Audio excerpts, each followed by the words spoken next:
नूतन चिंतन और दृढ़ इच्छा के धनी, हम सब के प्रेरणा स्रोत भारत के परम आदरणीय प्रधानमंत्री जी, अहर्निश सक्रिय भारत के यशस्वी केंद्रीय गृह एवं सहकारिता मंत्री जी, माननीय मुख्यमंत्री गुजरात, माननीय केंद्रीय कृषि मंत्री भारत, माननीय मंत्री परिषद के सभी सदस्यगण, अधिकारीगण, कृषि वैज्ञानिक, इस आयोजन में प्रत्यक्ष और आभासी रूप से जुड़े हुए मेरे लाखों लाख किसान भाइयों और बहनों,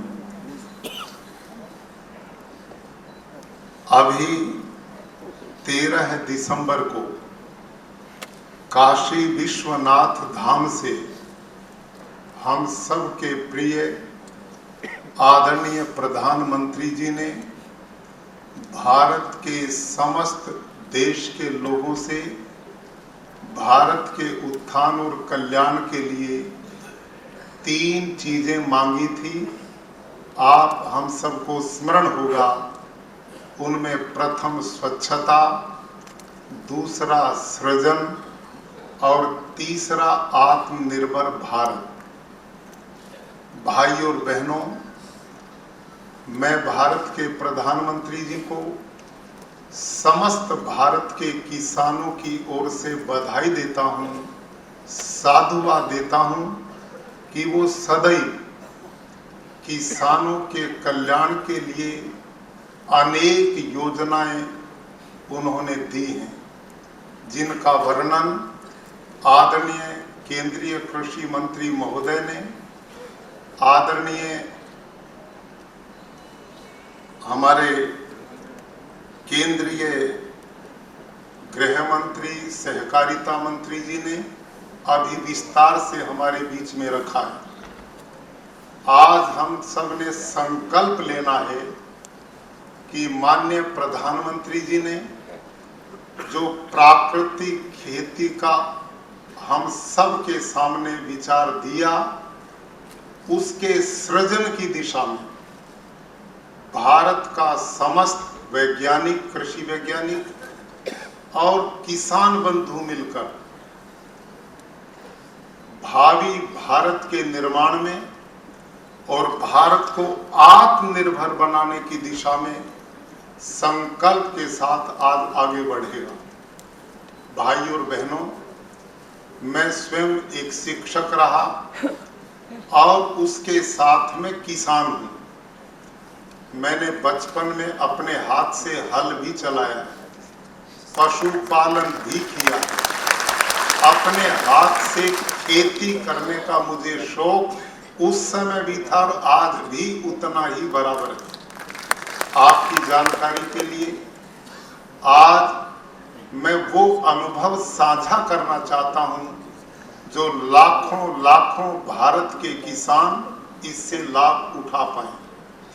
जो नियम मेरी खेती में है वो भारत देश के हर किसान के भी खेत में है।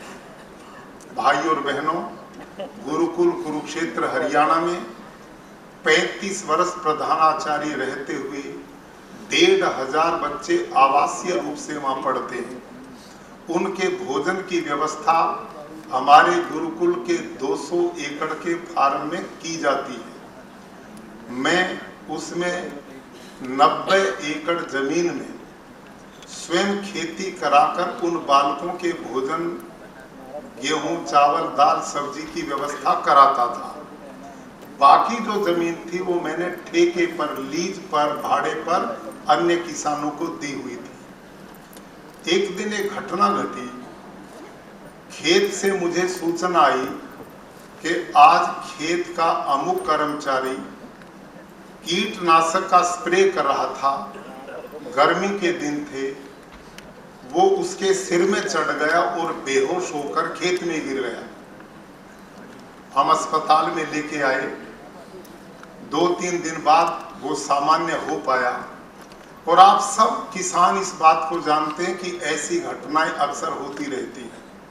लेकिन मेरे मन में एक विचार उस दिन आया कि मैं जिन बालकों को ये भोजन खिलाता हूं उनको तो साक्षात रूप से गेहूं, चावल, दाल, सब्जी में कीटनाशक छिड़कवाता हूं। ये कर्मचारी तो उसकी गंध मात्र से बेहोश हो गया। जो कीटनाशक भोजन में डाल करके मासूम बच्चों को मैं दे रहा हूं, तो मैं ये अपराध कर रहा हूं। और उसी दिन से मैंने निर्णय लिया, अब मैं ये काम नहीं करूंगा। मैं कृषि वैज्ञानिकों से मिला, कृषि विभाग के लोगों से मिला, और उन्होंने मेरे को कहा कि आप इसका विकल्प जैविक खेती के रूप में कर सकते हैं, ऑर्गेनिक फार्मिंग कर सकते हैं।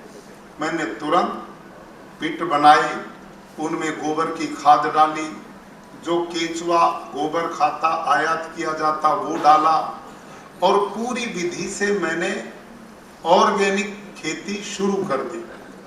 पहले साल 5 एकड़ में मैंने काम किया, मेरे हाथ कुछ नहीं लगा, कीट पतंग सारा खा गए। अगले साल भी मैंने उस काम को नहीं छोड़ा, लगभग 50% मेरे को मिल पाया। तीसरे साल फिर मैंने उसको चलाया, पूरी मेहनत करके लगभग 80% में उसमें कुछ ले पाया। अब मैंने विचार किया कि मेरे पास तो यहाँ 200 एकड़ जमीन है, जिस किसान के पास 2-3 एकड़ ही जमीन है और वो इस ऑर्गेनिक खेती को करेगा और 3 साल यूं घाटा होगा, तो उसके बच्चों का गुजारा कैसे चलेगा। इसमें मेरा खर्चा भी कम नहीं हुआ, मेहनत भी कम नहीं हुई, उत्पादन भी कम हो गया। इस चिंता में मैं बैठा था कि मैं वापस रासायनिक की ओर जाऊं, ये तो चलाई जा नहीं सकती। इसी बीच में मेरा परिचय सुभाष पालेकर जी से हुआ, जो प्राकृतिक खेती पर जिन्होंने बहुत बड़ा काम किया। जब मैंने उनको अपने गुरुकुल में बुलाया और 500 किसान इकट्ठे किए, 5 दिन का शिविर लगाया, उसमें स्वयं बैठ करके मैंने प्राकृतिक कृषि की समस्त जानकारियों को जाना, और अगले 5 एकड़ खेत लेकर मैंने उसमें प्राकृतिक खेती उस विधि से शुरू की। मुझे बड़ा सुखद अनुभव मिला कि पहले ही वर्ष मैं लगभग उतना ले पाया जितना मैं रासायनिक खेती में करता था, और अगले वर्ष उससे भी और अच्छा मेरा अनुभव रहा। फिर मैंने 10 एकड़ में वो खेती शुरू की, उसमें भी ठीक रहा। मैंने फिर सीधा 90 एकड़ में प्राकृतिक खेती शुरू कर दी, और मेरा उत्पादन जितना रासायनिक खेती में होता था उतना हो गया, और इस समय मेरा उत्पादन रासायनिक खेती से भी ज्यादा होना शुरू हो गया। इस बीच में एक घटना और मेरे साथ घटी। जो बाकी मेरे 90-100 एकड़ गुरुकुल की जमीन थी, जिसको मैं ठेके लीज पे लोगों को देता था, वो किसान इकट्ठे होके आए, और 2017 में जो पिछले 25 साल से खेती को भाड़े पे लेते थे, उन्होंने मेरी खेती छोड़ दी, और ये कह करके छोड़ दी कि जी इसमें कुछ नहीं पैदा होता, हमारा खर्चा भी नहीं निकलता, हम आपका खेत नहीं लेंगे। मेरी चिंता बढ़ी। मैंने तो उपजाऊ जमीन उनको दी थी, और वो कहते इसमें कुछ भी पैदा नहीं होता। तो मैंने एग्रीकल्चर यूनिवर्सिटी हिसार के सीनियर साइंटिस्ट थे, केवी कृषि विज्ञान केंद्र के मुखिया डॉक्टर हरिओम मेरे मिलने वाले थे। उनको मैंने बात समस्या रखी। उन्होंने कहा जी यूं पता नहीं लगेगा, पूरी मिट्टी के सैंपल लेके लैब में भेजेंगे, तब पता लगेगा कि भूमि का क्या स्थिति है। सैकड़ों सैंपल हमने लेके यूनिवर्सिटी में भेज दिए। रिपोर्ट आ गई, मेरी भूमि का ऑर्गेनिक कार्बन 0.3, 0.4, 0.5 से नीचे नीचे आया। अब मैंने कहा मैं तो साइंटिस्ट नहीं जी, इसका मतलब क्या है। डॉक्टर हरिओम ने कहा कि वो किसान जो कह रहे हैं आपकी जमीन बंजर हो गई, अब ये वाकई कुछ पैदा करने की स्थिति में नहीं है। आप विचार करो, संपूर्ण भारत देश के किसानों से मैं निवेदन करता हूं, ये स्थिति क्यों पैदा हुई? उन लोगों ने किराए पे मेरी जमीन ली, उनका उद्देश्य से ज्यादा उत्पादन हो, यूरिया डीएपी कीटनाशक इतना डाला कि उपजाऊ जमीन मैंने दी, फिर बंजर मेरे को दे करके चले गए। यही स्थिति पूरे देश की भूमि की हो रही है। कारण कि रासायनिक खेती में यूरिया डीएपी कीटनाशक का प्रयोग, जो जीवाणु जिनकी चर्चा माननीय गृह मंत्री जी ने की, जो केचुआ अर्थवर्म है, वो तो उससे मर जाते हैं, तो वही तो ऑर्गेनिक कार्बन पैदा करते हैं। तो मेरी जमीन बंजर बना दी। मैंने डॉक्टर हरिओम को कहा अब मैं क्या करूं? उन्होंने भी एक लिस्ट बनाई, इतना यूरिया, इतना डीएपी, इतना फास्फोरस, इतना जिंक, इतना पोटास, पूरी लिस्ट। और इस खेत के कुछ अवशेष इसमें काटोगे, कुछ जिंक डालोगे, धीरे धीरे जितने 20-30 साल में ये बंजर बनी है, ऐसे ही धीरे धीरे उपजाऊ बनेगी। इतना लंबा प्रोजेक्ट, 100 एकड़ जमीन बर्बाद हो गई। मैंने कहा डॉक्टर साहब, जो लिस्ट आपने बनाई इसी से तो ये बंजर हुई है, और आप फिर वही मेरे को बता रहे। तो उन्होंने कहा तुम क्या करोगे? मैं कहा जो मैं प्राकृतिक खेती बाकी खेत में करता हूँ यही करूंगा। उन्होंने उसका अभी तक जानकारी थी नहीं। उन्होंने कहा इस गोबर गोमूत्र से क्या बनेगा? मैंने कहा मैं देख लेता हूँ, नहीं बनेगा तो फिर आपकी शरण में आऊंगा। और मैंने प्यारे किसान भाइयों, उस 100 एकड़ खेत में 15 अप्रैल 2017 को किसानों ने जमीन छोड़ी, और मैंने 15 जून को उसमें घन जीवामृत 5-5 क्विंटल डाल के, क्योंकि उसमें कुछ भी बचा नहीं था, धान आरोपित किया, हर पानी के साथ जीवामृत दिया, उसी का स्प्रे किया। 2 महीने में धान लहलाने लग गए, और जब कटाई हुई तो मेरे धान 26 से 28 क्विंटल प्रति एकड़ पैदा हुए। ये मैंने डॉक्टर हरिओम को दिखाया, वो आश्चर्य में पड़ गए, ये कैसे संभव है? इतना ऑर्गेनिक कार्बन कम जमीन का, बंजर, इसमें इतना उत्पादन। वो चले गए, अगली भी खेती हमने उसमें ली। अगले साल फिर हमने इसी तरह से जीवामृत, घन जीवामृत का प्रयोग करते रहे। अगले साल उसी खेत में 32 क्विंटल एवरेज धान पैदा हुआ। जब 32 क्विंटल धान हुआ, और डॉक्टर हरिओम ने खुद, जो साइंटिस्ट है एग्रीकल्चर यूनिवर्सिटी के, उन्होंने कहा भाई ये करिश्मा है, ये समझ की बाहर की बात है, मैंने जो पढ़ाई की है उसमें ऐसा हो नहीं सकता। मैं एक काम करता हूं, अपने साइंटिस्ट लोगों की एक टीम बुलाता हूं, और आपकी जमीन की दोबारा मैं टेस्टिंग कराऊंगा। उन्होंने फिर सैकड़ों सैंपल उसी जमीन के लिए यूनिवर्सिटी में भेजे। रिपोर्ट आई, एक ही साल बाद मेरी जमीन का ऑर्गेनिक कार्बन 0.34 से बढ़कर 0.7-0.8 पे चला गया। अब इसको जब उन्होंने रिपोर्ट उनके सामने आई तो वो पहले से भी ज्यादा आश्चर्य में पड़ गए। उन्होंने कहा कि रासायनिक खेती में कभी भी इतना ऑर्गेनिक कार्बन एक साल में बढ़ ही नहीं सकता। दुनिया का कोई साइंटिस्ट इसे मानेगा नहीं, ये बिल्कुल सत्य है।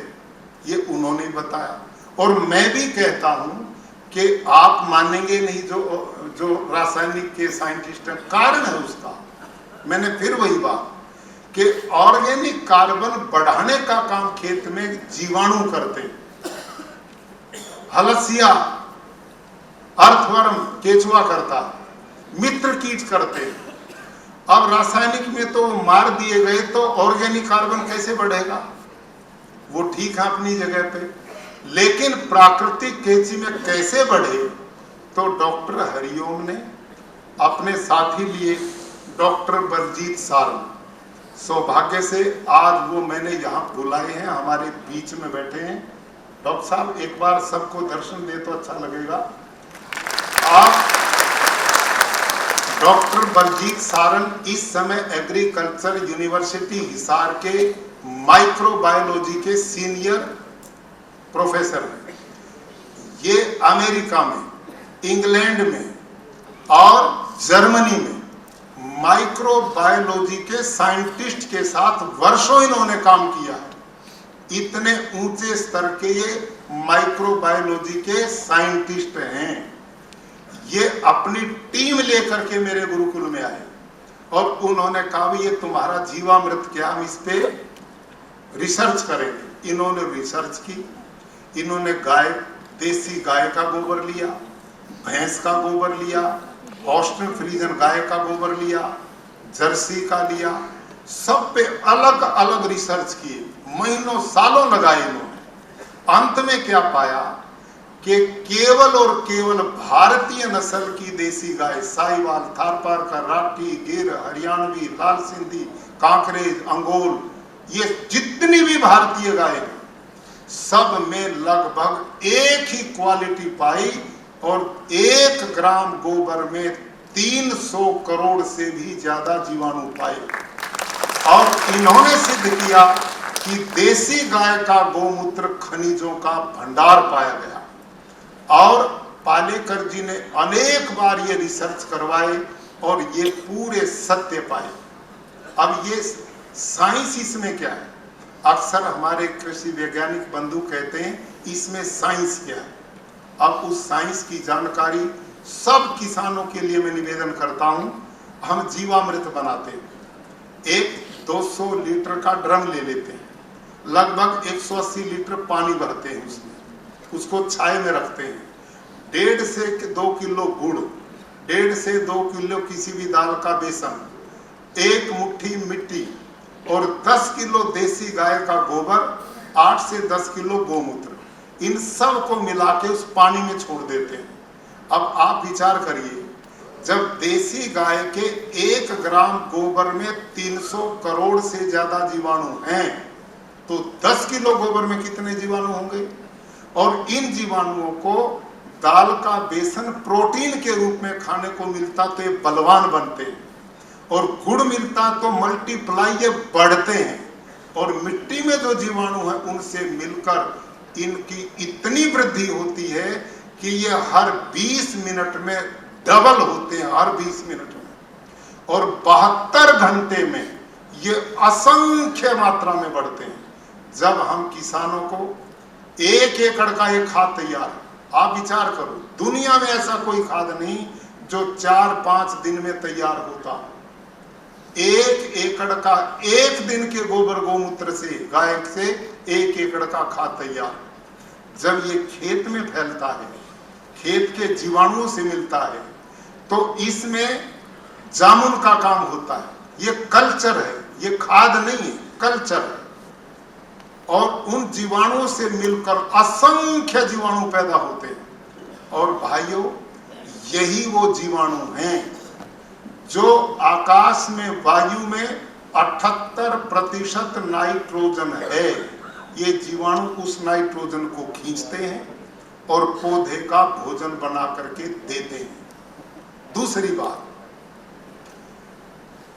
इस प्रक्रिया में आप विचार करो, धरती के अंदर अनेक खनिज हैं, उसमें फास्फोरस है, जिंक है, पोटास है, कॉपर है, ये सब कुछ धरती मां के अंदर विद्यमान है। लेकिन ये तत्व अपने आप पौधे को भोजन नहीं देते।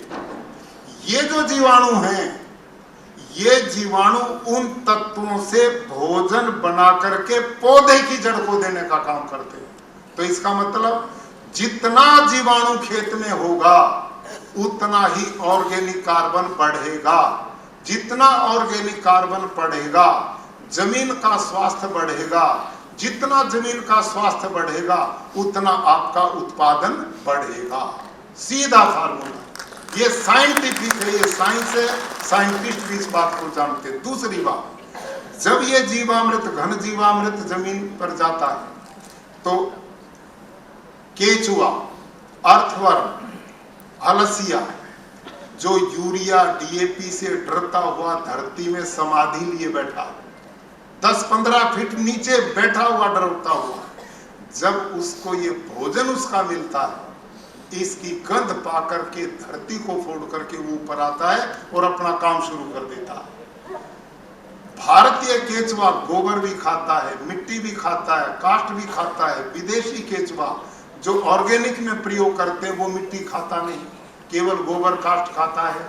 16 डिग्री नीचे टेम्परेचर में मर जाता, 28 में जिंदा रहता नहीं। भारतीय केचुआ बर्फीली पहाड़ियों में भी काम करता है और रेगिस्तान में भी बराबर काम करता है। ये भगवान की एक व्यवस्था है। अब ये केचुआ कैसे काम करता है? ये धरती में यूं सीधा जाता 8-10 फीट तक और दूसरे छेद से आता, इससे जाता, इससे आता है। जब ये जाता तो वर्मी बॉस अपने पसीने से छेद को लीपते हुए जाता, वो जल्दी बंद नहीं होता। इस छेद से ऑक्सीजन जमीन को मिलती तो उसकी फर्टिलिटी बढ़ती है। और ये केचुआ नीचे के खनिजों को खा करके मिट्टी के पेट से निकालकर विष्ठा रूप में जो पौधे की जड़ को देता है, उसमें सामान्य धरती से 5 गुना ज्यादा नाइट्रोजन है, 9 गुना ज्यादा उसमें फास्फोरस है और 11 गुना ज्यादा उसमें पोटास है। आप विचार करो, जब प्राकृतिक खेती होती है, मेरे खेत में 1 एकड़ में कई लाख केचुआ होता है और वो रात दिन जब ये काम करेगा तो कितना खाद किसान के लिए फ्री में पैदा करता है। और मजे की बात, इतने छेद बनाता, उनकी गिनती नहीं हो सकती। जब वर्षा होती है, चारों तरफ मेड़ होती है, तो सारा पानी वर्षा का धरती के पेट में चला जाता है। नेचुरल वाटर हार्वेस्टिंग सिस्टम होता है। जिस काम पर हम करोड़ों रुपया खर्च करते हैं, केचुआ फ्री में करता। सारी धरती पर यदि ये खेती होगी तो सारा पानी धरती में जाकर धरती का वाटर लेवल अपने आप बढ़ेगा। ये एक आश्चर्य है। इसके साथ इस पद्धति में एक दूसरा महत्वपूर्ण अंग क्या है, सभी किसान भाई समझेंगे, वो है आच्छादन, वो है मल्चिंग। वो क्या है मल्चिंग? जितना भी घास फूस खेत में होता है उसको जलाना नहीं। आज हम प्रदूषण फैला रहे हैं, दिल्ली जैसे शहरों में पराली जलाते हैं, अवशेष जलाते हैं। हम एक दिन का भी नहीं जलाते, ना जलाने की सलाह देते। मैं औरों के भी घास को अपने खेत में डलवाता हूं और उसका आच्छादन करता हूं। उसका मतलब क्या है? ये आच्छादन, फसल बो, फसल जमेगी, खाली जगह मत छोड़ो, उसमें ये घास भी जाता। ये घास क्या काम करेगा कि आकाश में जो जलीय तत्व है उनको ये खींचता है और धरती की नमी को सूखने नहीं देता। 50% पानी की खपत कम हो जाएगी प्राकृतिक खेती में, नंबर 1। नंबर 2, जब 35 डिग्री धरती का तापमान होता है तो धरती का ऑर्गेनिक कार्बन आकाश में उड़ता है और वो ग्लोबल वार्मिंग को जन्म देता है। और घास से ढकते तो धरती में रहता तो धरती की फर्टिलिटी को बढ़ाता है। 2, तीसरा इसका काम क्या है कि जो केचुआ वो केवल दिन में काम करता है, ना रात को काम करता। केचुआ दिन में नहीं करता। क्यों? दिन में जब वो काम करते बाहर आता तो पक्षी उठा ले जाता है, उसे अपनी मृत्यु का भय, इसलिए अंदर छुपा रहता दिन में। जब हम मल्चिंग करते हैं, धरती को ढक देते हैं, तो अंधेरा मिलता, पक्षी को दिखता नहीं, फिर वो रात दिन काम करता है। दिन में भी काम, रात को भी दाम, बिना पैसे का मजदूर किसान के लिए भगवान ने उसको भेजा, वो डबल काम करता जाएगा। तीसरा काम इसका ये होता है। और जो जीवाणु खेत में, यही मल्चिंग उनका भोजन है और इसको खाके वो खाद में बदल करके जमीन को उपजाऊ बनाते हैं और वापसा तैयार करके धरती की फर्टिलिटी को बढ़ाते हैं। मेरे प्यारे किसान भाई और बहनों, मैंने इस पे एक पुस्तक भी लिखी है, वो नीति आयोग की वेबसाइट पर उपलब्ध है और राजभवन गुजरात की वेबसाइट पर उपलब्ध है और वो निःशुल्क उपलब्ध है। आप कभी भी पूरा विस्तार में उसमें देख सकते हैं। समय अभाव में बहुत लंबी आज मैं चर्चा नहीं कर पाऊंगा, लेकिन अंत में मैं निवेदन करता हूं कि जब आदरणीय प्रधानमंत्री जी ने, राष्ट्रपति जी ने मेरे को जिम्मेदारी सौंपी हिमाचल प्रदेश में, और मैं जो खेती का अनुभव लेकर के गया, मैंने हिमाचल में देखा सेब पर 15-16 छिड़काव हो रही, जिसको स्वास्थ्य के लिए खाते हैं वो जहर हो रहा था। मैं लोगों के खेतों में चला जाता था, किसानों को इकट्ठे करता था और ये अभियान मैंने शुरू किया। मैंने 2 साल में वहां सरकार का सहयोग लेकर के 50,000 किसानों को प्राकृतिक खेती से जोड़ दिया। और उस टीम में डॉक्टर राजेश्वर चंदेल, श्री राकेश कंवर IAS अधिकारी हैं। जब मैं भाषण दे रहा था तो वो दोनों खड़े हो गए कि जी इस मिशन को हम पूरा इस प्रदेश में करेंगे। डॉक्टर राजेश्वर चंदेल आए क्या? आप हैं, आप साइंटिस्ट हैं, एग्रीकल्चर यूनिवर्सिटी नौनी के वर्तमान में साइंटिस्ट हैं।